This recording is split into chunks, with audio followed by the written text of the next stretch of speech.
ऐसा था जब अलग अलग परिवेश से आने वाले एक गरीब बेरोजगार की जिंदगी को बड़े पर्दे पर उतारना, उस तरीके का दौर था वो फिल्मों का। लेकिन धर्मेंद्र ने एक ही-मैन वाला किरदार, एक जिसे कहे बाहुबली पर्दे पर उतार देना, ये आज से कई सालों पहले धर्मेंद्र बॉलीवुड में कर चुके हैं। दिनेश मौर्य हमारे साथ जुड़े हुए हैं। दिनेश, देखिए उनके फिल्मी करियर की अगर बात की जाए तो शायद तो पूरा दिन कम पड़ जाएगा, लेकिन इस वक्त हर कोई बहुत दुखी है जो धर्मेंद्र की फिल्में देखते हुए बड़ा हुआ, जिन्होंने धर्मेंद्र के साथ काम किया। धर्मेंद्र हमारे बीच इस दुनिया में नहीं रहे। आपके पास क्या जानकारी आ रही है? अस्पताल से क्या कहा गया है?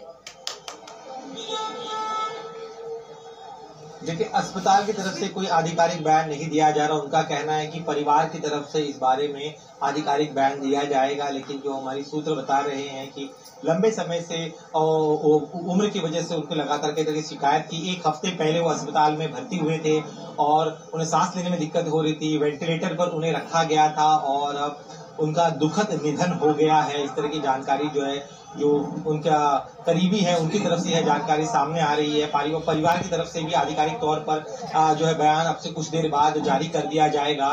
देओल परिवार के कुछ सदस्य इस समय अमेरिका में थे, जिस वजह से उनका भी इंतजार किया जा रहा है। जब पूरा परिवार यहाँ पर आ जाए तब इस बारे में आधिकारिक तौर पर परिवार जो है उनकी जो संवेदना है वो व्यक्त करना चाहते, क्योंकि इस देश के लाखों फैंस जो धर्मेंद्र को चाहते हैं वो बेहद परेशान थे, चिंतित थे। और ऐसे में अब जब धर्मेंद्र हमारे बीच नहीं रहे हैं तो सभी की आंखें नम हैं।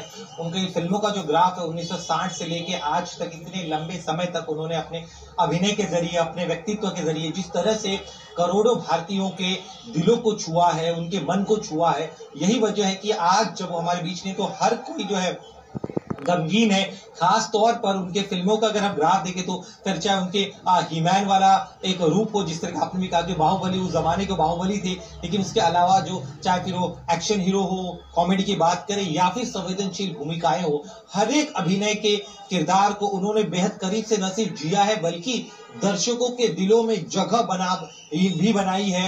उनके अलग अलग फिल्में, फिर चाहे शोले हो, चुपके चुपके हो, लोहा हो, या फिर अपने बेटे बेताब के जरिए जिस तरह उन्होंने सनी देओल को लॉन्च किया। और एक रिसेंट अगर मेमोरीज की बात करें तो अपने जो उनके फिल्म थी, तो ऐसे कई जो फिल्मों के रूप, अगर अलग अलग रूप हो तो जिसमें चाहे फिर अभिनेता के तौर पे हो, चाहे डायरेक्टर के तौर पे या फिल्म प्रोड्यूसर के तौर पे हो, हर एक जो रूप रहा, किरदार रहा, उन्हें बहुत ही बड़ी खूबसूरती से उसे बयां किया। और आज कुछ लंबे समय उनके परिवार के कुछ करीबियों से हमारी बातचीत हुई। उनका कहना था कि करीब 90 साल के वो हो गए थे, लेकिन हमेशा से उन्होंने अपने आप को फिट रखा था, सेहत का काफी ज्यादा ख्याल रखते थे। लेकिन बढ़ती उम्र के साथ जो समस्याएं आती है किसी भी आम व्यक्ति को, वो भी वही समस्या उनके साथ भी हुई। लेकिन उनका जो पूरा जीवन है वो हर एक भारतीय के लिए, हर एक फिल्म अभिनेता के लिए या फिल्म हस्ती के लिए एक मिसाल के तौर पर है कि एक जीवन किस तरह से जिया जाता है, कैसे अपने काम के जरिए अपने जो सामाजिक जिम्मेदारियां होती, जिस तरह से उन्होंने बखूबी उन तमाम चीजों को निभाया। यह एक मिसाल है